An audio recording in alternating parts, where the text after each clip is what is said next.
L'idée, si vous voulez créer un changement et devenir la meilleure version de vous-même, prenez le temps nécessaire pour aller nourrir la volonté de changer avant de passer à l'action. Si vous commencez avec une faible volonté, vous ne tiendrez pas sur le long terme et vous n'aurez juste pas suffisamment de force pour commencer les premières étapes.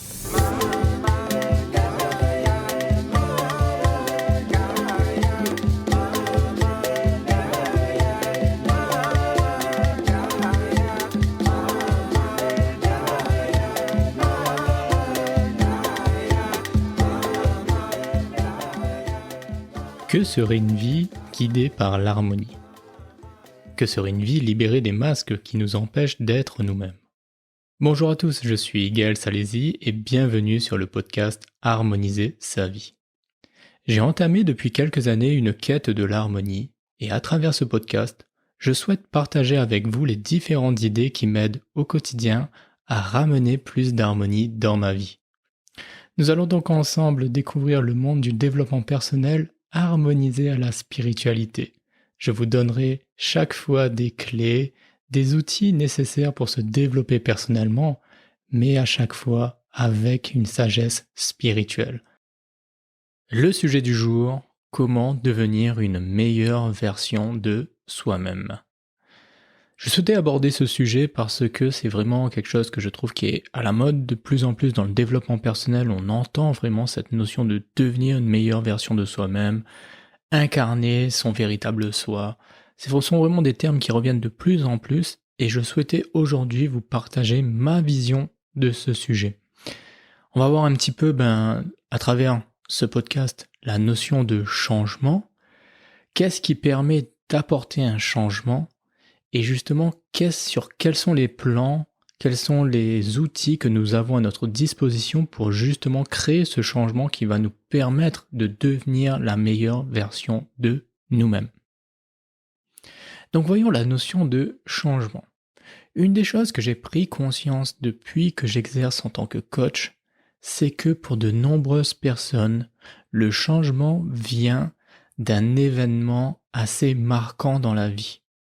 Bien souvent, la volonté d'aller changer vient d'événements extérieurs qui provoquent des chocs. Une maladie, un décès, la perte d'un travail, une rupture amoureuse. C'est généralement ce genre d'événement qui amène une personne ensuite à se dire « je ne peux pas continuer comme cela ». C'est un peu comme si l'événement a créé une force tellement intense dans notre vie que nous devons nous adapter. Qu'il y a une part de nous qui va se dire « si je reste la personne que je suis actuellement, je vais sombrer. Cet événement-là va me détruire. Il faut que je change pour m'adapter à la nouvelle vie qui a été créée par ce changement. » Et là, lorsqu'il y a ce déclic à l'intérieur de la personne, commence la phase justement où la personne se dit « ok, si je veux changer, forcément c'est pour devenir une meilleure version, c'est pour quelque chose de mieux. Forcément personne ne veut changer pour devenir pire, pour se détruire encore plus. »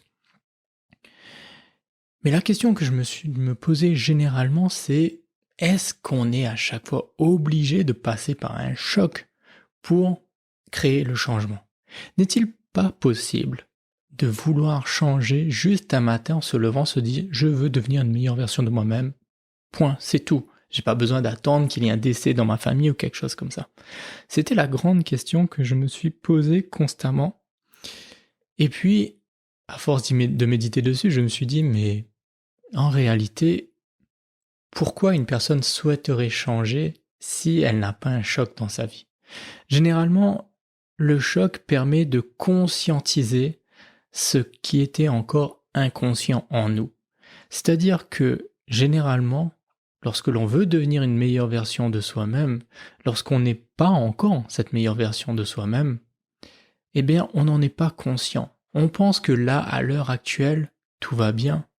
J'ai réalisé une vie, j'ai fait des accomplissements dans ma vie, et aujourd'hui, je suis en accord avec la personne que je suis. J'arrive à avoir la vie que je mène, je suis heureux tout simplement comme je suis.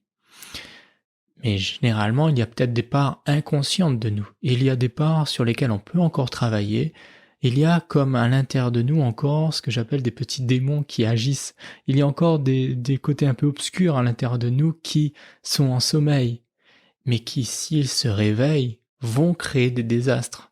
Et que, généralement, c'est lorsque ceux-ci sont éveillés par des chocs que l'on a, alors à ce moment-là, on doit s'adapter, aller justement apaiser un peu cette part obscure que l'on a, aller éclairer cette part et voir que, en fait, il y avait encore des choses inconscientes à l'intérieur de nous. Donc généralement, ces moments-là sont très bénéfiques. Ils nous permettent justement de nous découvrir. Donc, ce que j'en suis venu en fait comme constat, c'est juste de se dire que, au bout d'un moment, est-ce qu'il ne faut pas justement aller créer ce genre d'événements? Est-ce que nous devons à chaque fois les subir ou au contraire, est-ce que nous ne pouvons pas tout simplement aller créer des événements qui vont un peu venir perturber notre mode de vie pour justement ensuite pouvoir travailler sur nous-mêmes? En d'autres termes, pour les personnes qui sont dans le développement personnel, ça s'appelle sortir de sa zone de confort. Aller faire de nouvelles choses. Je ne dis pas d'aller créer des événements tragiques, mais on peut créer de nouvelles expériences qui vont justement nous mettre dans l'inconfort et nous obliger à aller développer de nouvelles compétences. Et c'est là où justement quand nous sommes acteurs du changement, que nous pouvons à ce moment-là utiliser des événements bénéfiques, des événements joyeux, des événements qui sont positifs pour créer le changement et non pas des événements qui sont tragiques. La clé, en fait, ce qu'on peut prendre en compte, c'est l'intensité énergétique qu'a l'événement. C'est-à-dire que plus vous allez vous mettre dans une situation joyeuse, plus vous allez ressentir une énergie de joie et plus vous allez avoir de la force pour créer un changement. Et généralement, un choc, une tragédie, que ce soit une énergie qui soit négative, ce n'est pas important. C'est l'intensité de cette énergie. Lorsque vous avez un événement tragique, généralement cela vous met vraiment le genou à terre, mais parce qu'il faut une force pour pouvoir vous mettre le genou à terre. Si on est capable d'utiliser cette force pour créer un changement, imaginez l'énergie qu'il y a là-dedans. Je vous invite vraiment à voir la chose en termes d'énergie, non pas si c'est positif ou négatif, juste l'intensité, la force qu'il y a là-dedans. Il y a une force de destruction, certes, mais si on est capable de recanaliser cette force, alors on peut créer une nouvelle version de soi-même. Et si on veut être acteur du changement, qu'on ne veut pas attendre de subir un événement tragique, on peut à ce moment-là aller créer des événements qui génèrent une force tellement puissante que elle va créer le changement. Et si on veut le faire par soi-même, créons des événements heureux. Donc, ce que j'ai envie de partager avec vous, là, à travers cette petite explication, c'est que, pour changer, il faut de l'énergie. Laissez-moi vous donner un exemple d'une personne que j'ai coachée récemment, et on a juste fait, en fait, j'ai fait une séance découverte avec cette personne, en fait, et au bout de quelques minutes, la première chose sur laquelle on est arrivé, c'est ça ne sert à rien d'aller chercher comment mettre en place cette solution parce que la personne n'avait juste pas d'énergie. La personne venait de faire énormément de changements dans sa vie, elle était juste épuisée, elle n'avait aucune énergie pour pouvoir créer une nouvelle vie, créer quelque chose de nouveau. Cette personne avait besoin de repos, d'aller faire une introspection, d'aller recharger ses batteries en fait. Et la clé, pour beaucoup de personnes, elle se trouve ici. Beaucoup de personnes veulent créer un changement dans leur vie, mais n'ont juste pas l'énergie pour le faire. Si vous n'avez pas suffisamment de force pour pouvoir y arriver, comment est-ce que vous pensez que vous allez pouvoir atteindre une meilleure version de vous-même? La clé n'est pas la connaissance, la clé n'est pas de savoir comment le faire. La clé, c'est la force, c'est l'énergie. Est-ce que vous avez suffisamment d'énergie? Si vous voulez envoyer une fusée dans l'espace, qu'est-ce que l'on fait? On brûle des quantités astronomiques de kérosène pour pouvoir envoyer la fusée. Eh bien, cette quantité énorme-là, c'est la force qui est nécessaire pour propulser la fusée. Eh bien, c'est pareil pour nous. Si on veut avancer dans notre vie, si on veut faire un changement radical dans notre vie, il faut une force qui va nous propulser. Et j'en reviens donc à les événements tragiques qui, eux, sont comme un impact dans notre vie et qui, paf, nous propulsent vers quelque chose d'autre. La clé, c'est de canaliser cette force. Lorsqu'il arrive quelque chose, comment je peux choisir le changement, vers quoi ça va m'emmener? Là est notre façon d'agir. Lorsqu'on est dans le développement personnel, spirituel, lorsqu'on est acteur de sa vie, chaque chose qui nous donne de la force, on est capable de canaliser cette force pour l'emmener dans la direction que l'on souhaite. Petite pause dans le cours de notre épisode pour t'informer que chaque semaine, je mets gratuitement à la disposition des abonnés de ma newsletter un résumé écrit avec les points clés du dernier épisode. Si tu n'es pas encore inscrit, je t'invite à cliquer sur le lien dans la description et tu recevras immédiatement dans ta boîte email le PDF de l'épisode du jour. Ainsi, tu pourras à tête reposée les relire pour mieux te les approprier. Allez, reprenons sans plus tarder le cours de notre épisode. Donc comme je le disais, pour changer, il faut de l'énergie. La puissance, la force, l'intensité de cette énergie va dépendre de l'ancrage que l'on a actuellement dans notre vie. Si aujourd'hui on est une personne qui a énormément de bénéfices à rester dans la situation à laquelle on est que vous pensez réellement que on va vouloir changer juste en claquement de doigts? Si un changement doit avoir lieu, il faut une énorme force pour nous enlever de, justement, tous ces bénéfices de nous déplacer. Un exemple tout simple pour vous illustrer un peu ce que je veux dire, c'est que si vous voulez déplacer un objet qui pèse 2 grammes, vous n'allez pas avoir besoin de la même force que si vous devez déplacer un objet qui fait 1 tonne. C'est la même chose pour nous dans notre vie. Voyons un peu cela. Qu'est-ce qui pèse sur nous? Qu'est-ce qui fait que nous soyons un ancrage, que nous sommes vraiment une force qui nous oblige à rester là où on est actuellement? Quelle est l'intensité de cette force? Et forcément, si l'on veut déplacer, il va falloir une force suffisamment forte pour nous déplacer, c'est-à-dire une force qui est supérieure à celle qui nous oblige à rester là. Donc c'est donc 2 forces contraires. Et il faut trouver cette intensité. Généralement, quelle est cette première force que l'on va chercher? C'est la volonté de changer. D'où vient notre volonté? Qu'est-ce qui fait que j'ai envie de changer? Et quelle est la puissance de cette volonté? Vouloir changer, tout le monde peut vouloir changer. Combien de fois ça vous est arrivé, par exemple, vous êtes sur les réseaux sociaux, vous voyez vous suivez une personne, vous vous dites « Waouh, cette vie est inspirante de cette personne, allez, demain je commence à faire les changements nécessaires pour avoir la vie de cette personne-là. » Ça dure 2 jours, et au bout de 2 jours, vous êtes à nouveau dans votre train-train quotidien et tout, vous dites « Ça, c'est pas fait pour moi. » Ce genre d'idées de changer là, elles ont une très faible volonté. Lorsque vous avez une graine à l'intérieur de vous qui commence à germer, qui vous dit « Je devrais plutôt faire ça, je devrais m'orienter vers un nouveau changement », quelle est l'intensité de cette force? Quelle est l'intensité de cette volonté? Et la clé pour pouvoir développer cela, c'est d'aller justement nourrir cette volonté. L'idée, si vous voulez créer un changement et devenir la meilleure version de vous-même, prenez le temps nécessaire pour aller nourrir la volonté de changer avant de passer à l'action. Si vous commencez avec une faible volonté, vous ne tiendrez pas sur le long terme et vous n'aurez juste pas suffisamment de force pour commencer les premières étapes. Donc, quels sont les moyens de développer sa volonté?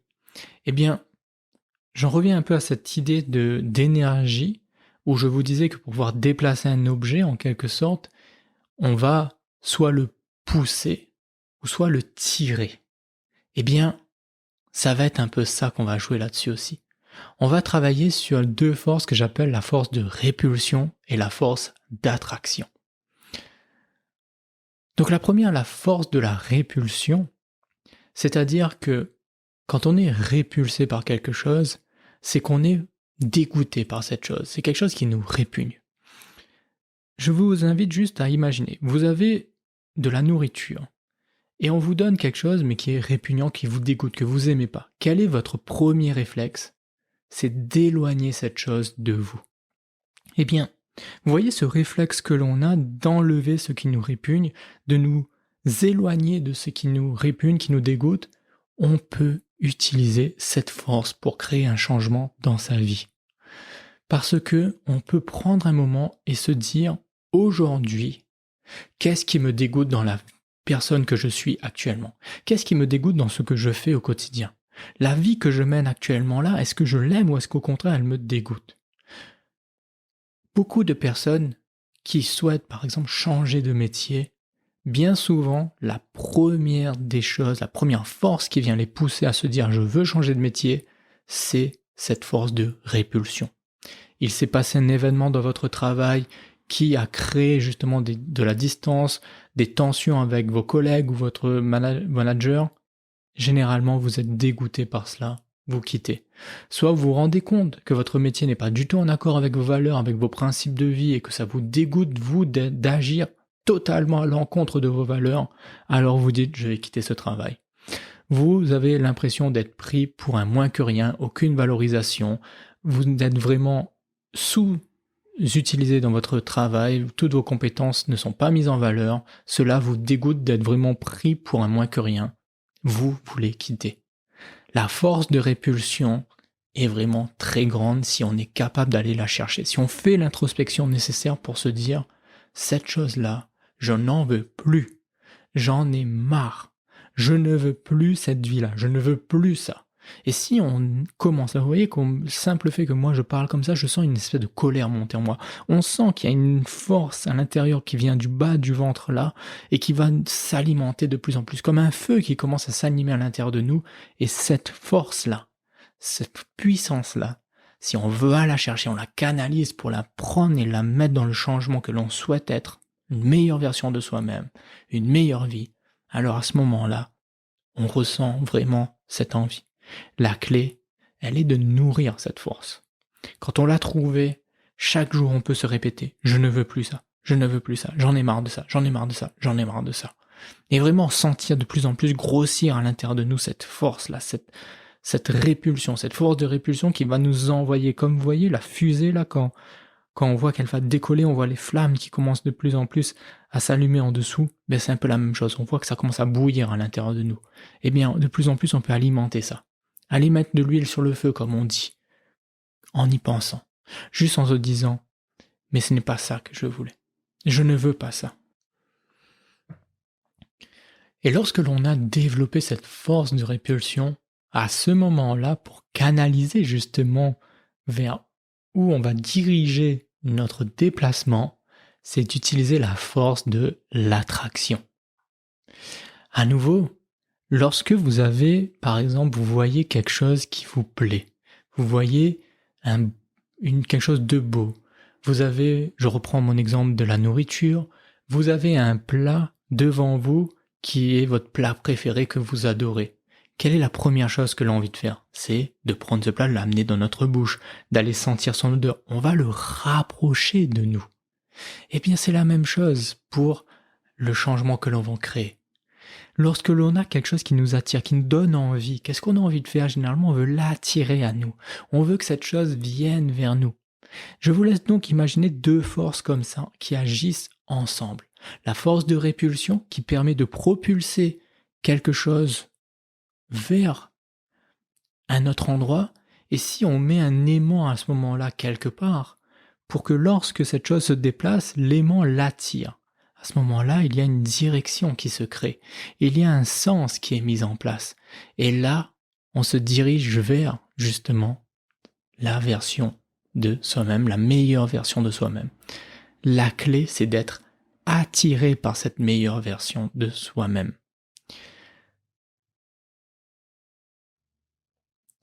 Si on prend le temps de se demander qui est cette meilleure version de soi-même, qui est-ce que j'ai envie de devenir, qui est la personne qui m'inspire, si moi-même je pouvais être, par exemple, me rencontrer dans 30 ans, Un petit exercice tout simple pour les personnes qui sont de ma génération, peut-être vous connaissez le film Retour vers le futur. Imaginez-vous rentrer dans la DeLorean, taper les coordonnées de dans 30 ans et d'aller à la rencontre de votre moi futur. Vous vous déplacez et là vous le rencontrez. Qui est la personne que vous voyez en face de vous? Et imaginez que vous rencontrez là cette personne qui a réussi tout ce que vous souhaiteriez réaliser sur cette terre et qui a pu y arriver, qui est devenue vraiment une source d'inspiration mais tellement grande qu'elle vous émerveille. Imaginez-vous être devant vous et être émerveillé par ce que vous voyez. Que voyez-vous? Qui est cette personne? Décrivez-moi cette personne-là. Qui est-ce que vous voyez? Physiquement, elle ressemble à quoi cette personne? Dans sa manière de parler, dans sa manière de s'exprimer, qu'est-ce qui vous plaît? Dans la vie qu'elle mène, dans les actions qu'elle mène au quotidien, cette personne, si vous la suivez, vous le regardez un petit peu, qu'est-ce qui vous plaît? Qui sont les personnes qui sont autour de cette personne-là? Quel type de personne elle côtoie au quotidien? Qu'est-ce qui vous plaît dans cela? Essayez de visualiser au maximum cette personne-là, essayez d'imaginer réellement tout un film autour de cette personne-là et être à chaque fois émerveillé. Et vous allez voir que le simple fait de créer cet émerveillement sur la personne future que vous pouvez devenir va commencer à générer aussi à l'intérieur de vous une force. Vous allez commencer à ressentir certaines émotions qui vont venir dilater votre cœur. Vous allez sentir normalement au niveau de votre poitrine, au niveau de votre cœur, quelque chose de vraiment chaleureux, quelque chose de vraiment adouce, qui vous apaise, qui vous donne envie, qui peut même créer énormément de joie aussi à l'intérieur de vous, mais vous ressentez comme un amour qui commence à se créer à l'intérieur de vous. Puissant amour qui attire. L'amour attire, l'amour lie, l'amour est là pour lier. Et donc forcément, si vous commencez à ressentir de l'amour pour cette personne qui est votre moi futur, vous allez alors l'attirer. Vous allez alors être attiré par ce moi futur. Et vous allez commencer alors à avoir de l'inspiration. Comme si ce moi futur va vous inspirer, vous donner les forces, les éléments dont vous avez besoin pour devenir la meilleure version de vous-même, c'est-à-dire devenir cette personne. Créez cet émerveillement. L'attraction vient de l'émerveillement. Être émerveillé par quelque chose crée de l'attirance vers cette chose. Donc, voilà les deux choses que vous devez retenir au niveau de l'énergie nécessaire pour créer la volonté suffisante pour devenir la meilleure version de soi-même, c'est de cultiver la force de répulsion et la force d'attraction. Être dégoûté par ce que l'on a actuellement, mais en parallèle être attiré par quelque chose. Parce que si vous utilisez uniquement la force de répulsion, vous risquez de partir, d'être certes dégoûté par ce que vous avez actuellement, mais ne pas être canalisé vers quelque chose de positif. Et vous risquez à ce moment-là de créer un changement vers plus de négatif, empirer les choses. Si on passe son temps à se dire « Ah, je suis dégoûté par ma vie, ah, je suis nul, ah, c'est pire, ah, de toute manière, je suis moins que rien », vous allez commencer à développer un syndrome d'autodestruction. Vous allez de plus en plus vous dégoûter et vous allez mettre en place des actions qui vont vous dégoûter de plus en plus. L'idée n'est pas celle-là. Quand je dis utiliser la force de répulsion, c'est pas uniquement la force de répulsion. Il faut absolument les deux. La force de répulsion avec la force d'attraction. De manière à ce que cette idée d'être dégoûté-là vous oblige à vous dire « je vais changer pour devenir cette chose qui m'attire ». Et là, les deux forces cohabitent, coexistent, travaillent ensemble. Et là se crée une harmonie. Deux forces qui peuvent paraître contraires, répulsion et attraction, lorsqu'elles sont utilisées dans le bon sens, travaillent ensemble et donc génèrent une harmonie. La meilleure version de vous-même. L'équilibre entre les forces, là est souvent la clé dans beaucoup de choses que je vous dis depuis le début de mes podcasts. Trouvez l'équilibre. Trouvez l'équilibre entre le bien, le mal, le positif, le négatif, entre les deux forces qui peuvent être contraires. Lorsqu'on arrive à les utiliser ensemble dans le même but, se créent des changements merveilleux. Et là est réellement ce que j'ai souhaité vous partager aujourd'hui. Donc si l'on résume rapidement ce que j'ai partagé, le changement vient souvent d'une force qui a une énorme intensité.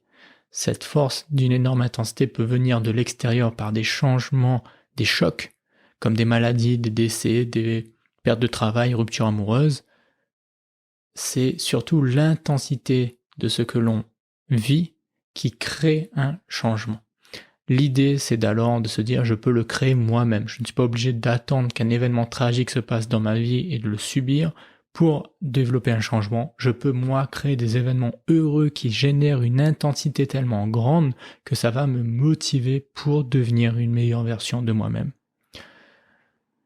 Donc la clé est souvent de garder en tête qu'il faut de l'énergie pour créer le changement. Il faut de la force. Il faut une volonté suffisamment grande pour créer le changement. Et avant même d'entreprendre les premières actions, il faut développer cette volonté. Le développement de cette volonté passe par le développement de deux forces à l'intérieur de soi, la force de répulsion et la force d'attraction.